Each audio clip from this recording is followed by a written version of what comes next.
नमस्कार, स्वदेश न्यूज देख रहे हैं आप। मैं हूं आपके साथ अभिजीत तिवारी। सरकार का मिशन 26 आत्मनिर्भर पंचायत गांव समृद्ध। मध्य प्रदेश की पंचायतों को आत्मनिर्भर व समृद्ध बनाने के लिए प्रदेश की मोहन सरकार ने एक और बड़ा फैसला लिया है, जिसके तहत दिसंबर 2026 तक हर ग्राम पंचायत को आत्मनिर्भर बनाना है। जिसके तहत एक पंचायत में सभी मूलभूत सुविधाएं ग्रामीणों को मिल जाएं, उपलब्ध कराई जाए। इसके लिए पंचायत एवं ग्रामीण विकास विभाग द्वारा 3 दिन तक मंथन किया जाएगा। मुख्यमंत्री डॉक्टर मोहन यादव भोपाल स्थित Kushabhau Thackeray international convention centre में इस राज्य स्तरीय कार्यशाला और वाटरशेड महोत्सव का शुभारंभ करेंगे, जिसमें जनप्रतिनिधि, विषय विशेषज्ञ व प्रशासनिक अधिकारी अपनी मौजूदगी दर्ज कराएंगे। आत्मनिर्भर पंचायत समृद्ध मध्य प्रदेश विषय पर केंद्रित कार्यशाला का आयोजन 24, 25 और 26 नवंबर को होगा, जिसका उद्देश्य पंचायतों को आत्मनिर्भर के साथ समृद्ध बनाना है। कार्यशाला में त्रिस्तरीय पंचायत चुनाव से जुड़े जनप्रतिनिधियों को भी आमंत्रित किया जा रहा है। 3 दिनों तक चलने वाली कार्यशाला में पंचायतों के लिए स्वनिधि से समृद्धि अभियान की अवधारणा, शहरीकरण के साथ सामंजस्य, वाटरशेड परियोजना का क्रियान्वयन एवं शुद्ध पेयजल की उपलब्धता, स्वच्छ ग्राम, विभिन्न शासकीय योजनाओं जैसे प्रधानमंत्री आवास योजना, प्रधानमंत्री जनधन योजना, प्रधानमंत्री ग्राम सड़क योजना, पीएम पोषण एवं पैसा, ग्राम सभाओं की वर्तमान स्थिति एवं सफल क्रियान्वयन सहित प्रशासनिक रूप से सक्षम पंचायत, प्रश्नोत्तर इत्यादि विषयों पर विस्तार से चर्चा की जाएगी। प्रदेश के पंचायत एवं ग्रामीण विकास मंत्री प्रहलाद पटेल का कहना है कि प्रदेश में यह संकल्प लिया गया है कि दिसंबर 2026 तक हर ग्राम पंचायत में शमशान घाट, पक्की सड़क और फेंसिंग की सुविधा सुनिश्चित की जाए। हम गर्व के साथ कह सकते हैं कि मध्य प्रदेश का कोई भी जिला अब विकास से पीछे नहीं रहेगा। तो पंचायत मंत्री ने क्या कहा, पहले सुनवा देते हैं। मैं अपने मुख्यमंत्री का धन्यवाद करता हूं। उन्होंने एक भाषण में कहा था कि किसी भी मध्य प्रदेश के किसी भी पंचायत में शमशान घाट ना हो, ये नहीं हो सकता। और हमने तय किया है कि दिसंबर 26 तक मध्य प्रदेश की कोई भी ग्राम पंचायत का मुख्यालय या गांव ऐसा नहीं होगा जहां पर मरघट के लिए पक्की सड़क ना हो और उसकी फेंसिंग ना हो। लेकिन मैंने शमशान घाट के लिए तय किया है कि आप सीसी रोड बनाइए, पुलिया बनाइए, फेंसिंग करिए, ताकि ये व्यवस्था पूर्ण रूप से दिसंबर 26 तक खत्म हो सके। हम गर्व के साथ कह सकते हैं कि जिले का, मध्य प्रदेश का कोई भी जिला ऐसा नहीं होगा जो विकास से अछूता रहे, ग्रामीण विकास हो और चाहे शहरी विकास हो। मैं मुख्यमंत्री जी का भी आभारी हूँ। मैं अपने मुख्यमंत्री का धन्यवाद। तो मध्य प्रदेश की पंचायतों को सशक्त बनाने के लिए, आत्मनिर्भर बनाने के लिए 3 दिनों तक मंथन किया जाएगा। मध्य प्रदेश की सरकार लगातार पंचायतों को सशक्त बनाने के लिए योजनाएं चला रही है और अब 3 दिनों तक मंथन भी किया जाएगा। तमाम विषय विशेषज्ञ इस दौरान इस कार्यशाला में शामिल होंगे। चलिए चर्चा की शुरुआत करते हैं, लेकिन परिचय करवा देते हैं अपने मेहमानों को। पहले हमारे साथ किसान नेता पदम सिंह जी जुड़ गए, आपका बहुत स्वागत है। साथ ही वरिष्ठ पत्रकार रमेश शर्मा जी भी हमारे साथ जुड़ गए, आपका भी बहुत स्वागत है। मैं चर्चा की शुरुआत रमेश शर्मा जी से करूंगा। रमेश जी, किसी प्रदेश को अगर देखना हो तो कहते हैं कि उसकी पहले नींव को देखिए, वहां के गांवों का भ्रमण कीजिए, क्योंकि वहां गांव जो है वो किसी भी प्रदेश की शहरों की नींव होती है। और मध्य प्रदेश की ज्यादातर जो आबादी है बहुतायत में वो ग्रामीण है, गांवों में बसती है। और ऐसे में जब शहरों का विकास किया जा रहा है तो गांवों का विकास करना भी जरूरी है, क्योंकि जब गांव बढ़ेंगे, गांवों का विकास होगा, तभी जाकर के प्रदेश आत्मनिर्भर बन पाएगा, सशक्त हो पाएगा, उसकी एक जो बेहतर और सुंदर तस्वीर है वो निकल कर सामने आ सकेगी। और अब इन्हीं सब बातों को ध्यान में रख करके एक 3 दिन तक कार्यशाला का आयोजन किया जाएगा। हालांकि तमाम सारी योजनाएं भी चलाई जा रही है पंचायतों को सशक्त बनाने के लिए, आत्मनिर्भर बनाने के लिए, क्या कहेंगे? देखिए, स्वाभाविक रूप से ये सरकार ने अगर संकल्प लिया है तो ये बहुत अच्छा संकल्प है। गांव अगर आत्मनिर्भर होगा और गांव में अगर सुविधाएं होंगी तभी देश आत्मनिर्भर बन पाएगा। गांव अगर संपन्न होगा तो ही देश संपन्न हो पाएगा। और ये जो अभी सड़क बनाने की, पानी की, शमशान घाट की ये जो बात चल रही है, स्वाभाविक रूप से ये बहुत अच्छी है। और हर खेत को पानी मिले, हर घर को पानी मिले और हर खेत तक सड़क है, निश्चित रूप से ये गांव के विकास के लिए ये आधारभूत जरूरत है। और इसके साथ साथ बल्कि मैं तो ये सुझाव देना चाहूंगा, गांव की आत्मनिर्भरता में उनकी अपनी सुविधाएं और जरूरतें पूरी होने का जो साधन है वो तो उपलब्ध हो, इसके अलावा गांव की जरूरत गांव में पूरी हो। आपस में कुछ ऐसे क्लस्टर बने, जो भी न्यूनतम आवश्यकता की चीजें हैं वो गांव में पूरी हो। और एक गांव में अगर भाई दबे मान लीजिए कहीं तुअर अच्छी होती है और दूसरी जगह गेहूं अच्छा हो रहा है, तो दोनों आपस में एक्सचेंज कर लें। तीसरे गांव में अगर मूंगफली हो रही है तो कहीं ना कहीं भाई मूंगफली का तेल निकले। तो ये गांव की जरूरत गांव में ही हो। गांधी जी का सपना यानी कि भी जो यही हमारी था, पहले की आत्मनिर्भर संस्कृति हुआ योगदान। करती थी कि हम सामान के बदले सामान बदल लिया करते थे और लोगों की जो परेशानियां वो हाँ, दूर हो जाती थी। निश्चित रूप से। तो स्वाभाविक रूप से गांव की जरूरत गांव में पूरी हो। भारत अगर कभी सोने की चिड़िया रहा है तो ये गांव की आत्मनिर्भरता और गांव की समृद्धि के कारण ही रहा है। और यही गांधी जी का जो ग्राम स्वराज था, उसमें तो उन्होंने यहाँ तक कहा था कि न्याय पंचायत बने और गांव की समस्या का निपटारा भी गांव में ही हो जाए। और यही पंडित दीनदयाल उपाध्याय जी का जो दर्शन था, उनका भी लगभग ये दर्शन था। अब सरकार इस तरफ सोच रही है, एक अच्छा स्वागत योग्य कदम है। और इसमें ये सारी चीजें उसमें जुड़ना चाहिए। आत्मनिर्भरता में आर्थिक रूप से आत्मनिर्भरता, आवश्यकता के रूप में आत्मनिर्भरता, मैं समझता हूँ ये एक अच्छा कदम सरकार का है। मैं तो इसकी प्रशंसा ही करूंगा जी। बिल्कुल, हमारे साथ सरपंच संघ के अध्यक्ष श्रीराम पटेल जी भी जुड़ गए। आपका भी बहुत स्वागत है। देखिए श्रीराम पटेल जी, आप चूंकि सरपंच संघ के अध्यक्ष है, तमाम जमीन पर रहकर के काम करते हैं, पंचायतों में आपकी सक्रियता रहती है। आपसे जानना चाहूंगा किस प्रकार की सुविधाएं पंचायतों में जरूरी हैं, क्योंकि जिन सुविधाओं की बात कही जा रही है सरकार की ओर से, उनको तो जो है वो सरकार फलीभूत करने ही वाली है। चलिए हम फिर से संपर्क करेंगे परम सिंह जी हमारे साथ जुड़े हुए। परम सिंह जी, देखिए आप किसान नेता हैं और किसानों के बीच ही रहते हैं, तमाम ग्रामीण परिस्थितियों से आप भली भांति परिचित हैं, लेकिन जिस प्रकार की समस्याएं ग्रामीणों को कभी कभार हो जाती हैं और अक्सर हम देखते भी रहते हैं, सरकार की ओर से तमाम सारी योजनाएं चलाई जा रही हैं, लेकिन जिस स्तर पर वो योजनाएं पहुंचनी चाहिए, जहां जो सुविधाएं होनी चाहिए, अभी वहां पर नहीं पहुंच पा रही हैं। क्या सुझाव देना चाहेंगे आप? नहीं, सुविधाएं तो पहुंच रही हैं डिजिटल के माध्यम से, डीबीटी के माध्यम से। सीधी योजना का लाभ ग्रामीणों को, किसानों को, मजदूरों को, हितग्राहियों को प्राप्त हो रहा है। जी सुन पा रहे? जी जी सुन पा रहा हूं। ग्रामीणों को शासन की समस्त योजनाओं का लाभ डीबीटी के माध्यम से प्राप्त हो रहा है। कोई भी कृषि की योजना हो, मजदूरों की हो, किसी भी प्रकार की योजना तो सरकार बनाती है, उसका लाभ हो रहा है। वास्तव में प्रधानमंत्री माननीय नरेंद्र मोदी जी के नेतृत्व में जो डिजिटल भारत का सपना साकार हो रहा है, उसका सीधा लाभ ग्रामीण क्षेत्र को मिल रहा है। ठीक, जैसा कि राजीव कहते थे कि उसमें जो है मैं एक रुपए भेजता हूँ जिसमें 14 पैसा नीचे तक पहुंचता है। पहले की सरकार में ऐसा होता था, अब ऐसा नहीं हो रहा है। यानी कि अब जो योजनाएं चलाई जा रही है वो सीधे लोगों तक पहुंच जा रही है, उसमें कहीं भी किसी प्रकार का कोई भ्रष्टाचार नजर नहीं आता है, सीधे बैंक खाते में जो है वो सरकार की योजनाओं का लाभ पहुंच जाता है। ठीक है, श्रीराम पटेल जी हमारे साथ एक बार फिर से जुड़ गए। श्रीराम पटेल जी, देखिए पंचायतों को सशक्त बनाने की बात कही जा रही है, मूलभूत सुविधाएं पंचायतों में, पक्की सड़क हो, वहां पर पीने के पानी की सुविधा हो, शमशान घाट हो, स्वास्थ्य की सुविधा भी वहां पर मिले। तो जो मूलभूत सुविधाएं हैं, जब पंचायतें सशक्त बनेगी, आत्मनिर्भर बनेगी, तो एक बेहतर तस्वीर पंचायतों की, गांवों की निकल कर आएगी और उसी से जिलों का आकलन होगा, आपके गाँव कितने सशक्त हैं और आपका प्रदेश कितना बेहतर है। क्या कहेंगे? वो तो सब कुछ है, पर ये फ्री की रोड़ी बांटना बंद करेगा जब भी काम करने वाले मिलेंगे मजदूर। ये क्या है कि काम करने वाले मजदूर नहीं मिलते, कोई जनता कोई गटर में एक कचरा रुक जाता है तो उसको भी सरपंच को बुलाता है कि यहाँ कचरा हो गया है, सीएम हेल्पलाइन लगा देते हैं।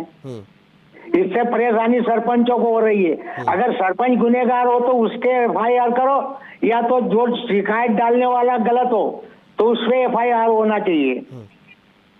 मेरा ये सवाल है आपसे। नहीं, जो गुनहगार होना उसको सजा तो होना चाहिए। तो यानी कि पंचायतों की ये समस्या है कि अगर कोई छोटा सा भी काम होता है तो उसमें सरपंच को फोन लगा दिया जाता है। हाँ, सरपंच को परेशान करती है जनता। देखिए अब ग्रामीण है, अब आप उनके मुखिया रहते हैं, जो भी सचिव होते हैं, सरपंच होते हैं, ग्रामीणों को समस्या होगी, वो अपने पंचायत के मुखिया को याद करते हैं। और जो बिल पानी पीते हैं और बिल नहीं भरते, तो वो सरपंच को यह अधिकार होना चाहिए कि इनका राशन कार्ड बंद कर दिया जाए, अनाज पर्ची, तो बिल दे। जनता आराम के खाने लग गई है सब। नहीं, थोड़ा सा शब्दों पर ध्यान देंगे, शब्दों पर थोड़ा सा मर्यादा शब्दों की रहे श्रीराम जी। अच्छा, चलो ठीक है। ठीक है, रमेश शर्मा जी क्या कहेंगे आप? काय के बारे में? देखिए, स्वाभाविक रूप से ये बात सही है कि गांव में कहीं ना कहीं लेबर इस समय मिल नहीं रहा है। और क्योंकि ये जो अनाज फ्री का दिया जा रहा है और भी कई बहुत सारी जैसे लाडली बहना कोई पैसा है, तो इससे स्वाभाविक रूप से जो कर्मशीलता है वो कहीं ना कहीं थोड़ी सी प्रभावित हो रही है। और खेतों में भी अगर आप देखेंगे तो कटाई के लिए जो कटैया पहले मिलते थे वो आजकल मिल नहीं रहे, ट्रैक्टर से ही कटाना पड़ता है। तो कहीं ना कहीं अब चाहे तो इसको हम गाँव से शहरों की ओर पलायन समझ लें श्रमिकों का, या मान लीजिए सरकार द्वारा दी जाने वाली सुविधाएं हैं, कहीं ना कहीं गांव में लेबर की तो इस समय कमी आ रही है। तो मैं समझता हूँ इस समस्या का समाधान कैसे होगा ये तो सब आने वाला वक्त बताएगा। लेकिन आज हमारा विषय तो गांव को आत्मनिर्भर बनाने की सरकार की योजना का है। तो जिस तरीके से जो प्राथमिकताएं आज मैंने पढ़ी हैं गांव को आत्मनिर्भर बनाने के लिए, विशेषकर जल वहां तक पहुंचाने का, खाद की व्यवस्था पहुंचाने की, खेत तक सड़क पहुंचाने की, तो ये मैं समझता हूँ जो हर गांव में शमशान बनाने की, ये जो प्राथमिकताएं पुलिस बनाने की, मैं समझता हूँ ये आत्मनिर्भर गांव बनाने के लिए एक अच्छी पहल है और इस दिशा में काम उसमें होना चाहिए, इसमें कोई शक नहीं।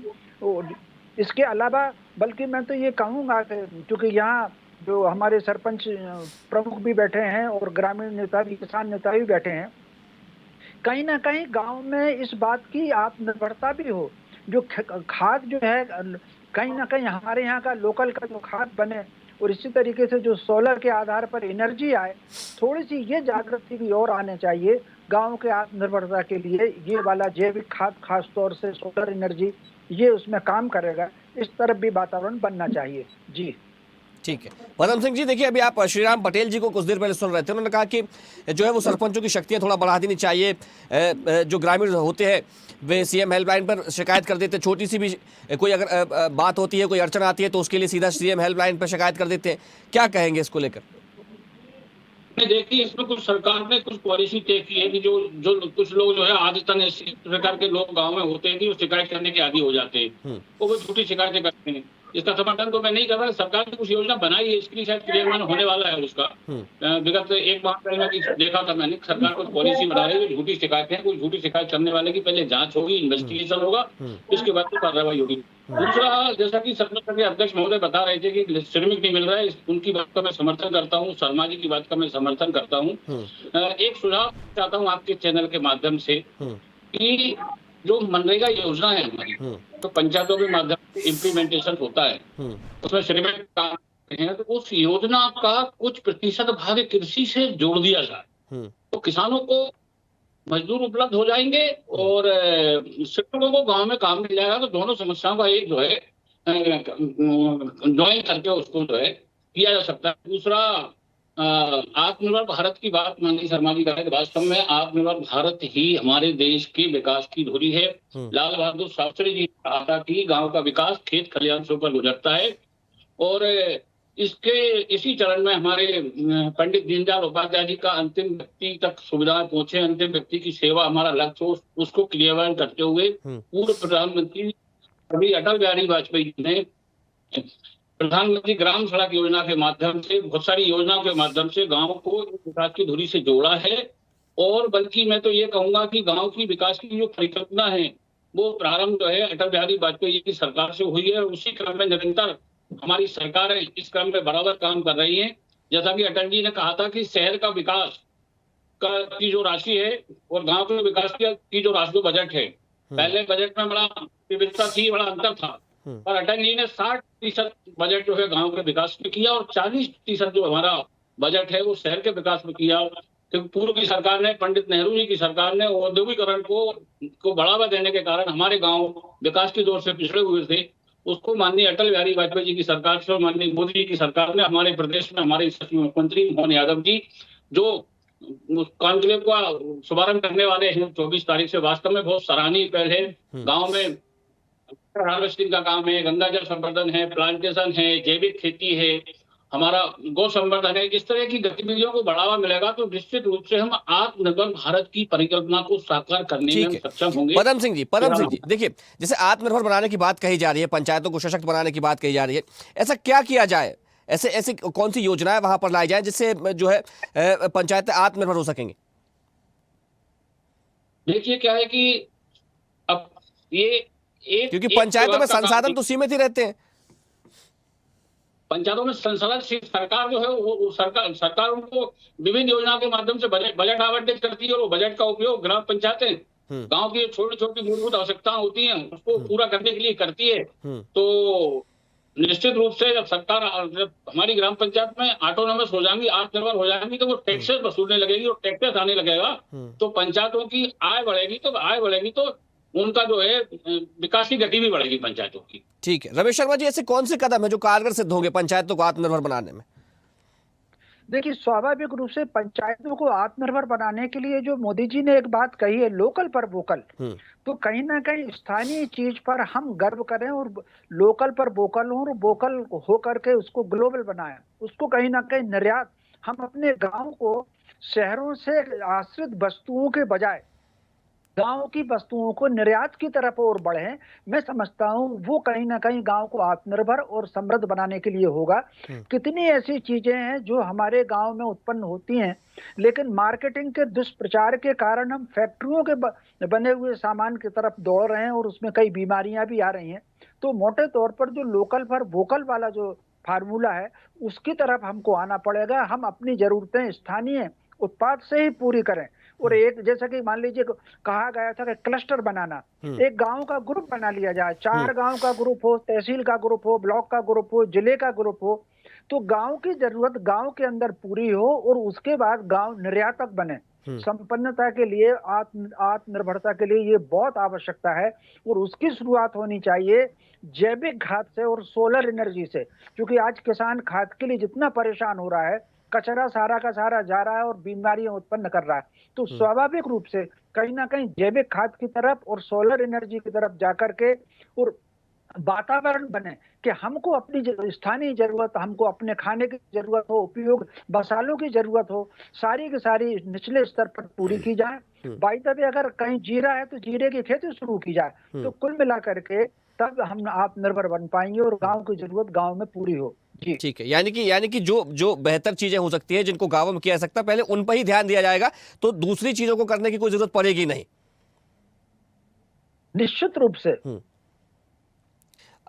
रमेश जी, कई बार देखा गया है जैसे सरकार योजनाएं चलाती है, कई बार कई सुविधाएं भी मिलती है ग्रामीण क्षेत्रों में, लेकिन ग्रामीण ही उनका रख रखाव नहीं कर पाता है। देखिए, स्वाभाविक रूप से ये बात बिल्कुल सही है। कहीं ना कहीं आज हमको दूसरे की तरफ आश्रित होने का भाव आ गया है। कोई चीज हमको मिल गई है, मान लीजिए माता पिता से ही मिल गई है, गांव से मिल गई है, सरकार से मिल गई है, तो उसका मूल्यांकन करना और जो मिली है वो विचार के रूप में हो कि वस्तु के रूप में हो, उसका सम्मान करना और उसका अधिकतम उपयोग करना, ये कहीं ना कहीं जन भावनाओं में इसकी थोड़ी सी कमी है। तो मैं समझता हूँ कहीं ना कहीं वो जो सत्व का जागरण है, आत्म विवेक का जो जागरण है, उसको कहीं ना कहीं हमको जाना चाहिए। और स्वदेशी के ऊपर जिस दिन हम जोर करेंगे, मैं समझता हूँ थोड़ा सा सामाजिक वातावरण, शैक्षणिक वातावरण, ये हमारा बदला जाना चाहिए तब, और अपनी जड़ों से हमको जुड़ना चाहिए। ठीक है, बड़ी बात आपने कही। समय हो गया इस चर्चा में हमारे साथ जुड़ने के लिए। पदम सिंह जी, आपका बहुत शुक्रिया। रमेश शर्मा जी, आपका भी बहुत धन्यवाद, और श्रीराम पटेल जी, आपका भी बहुत धन्यवाद।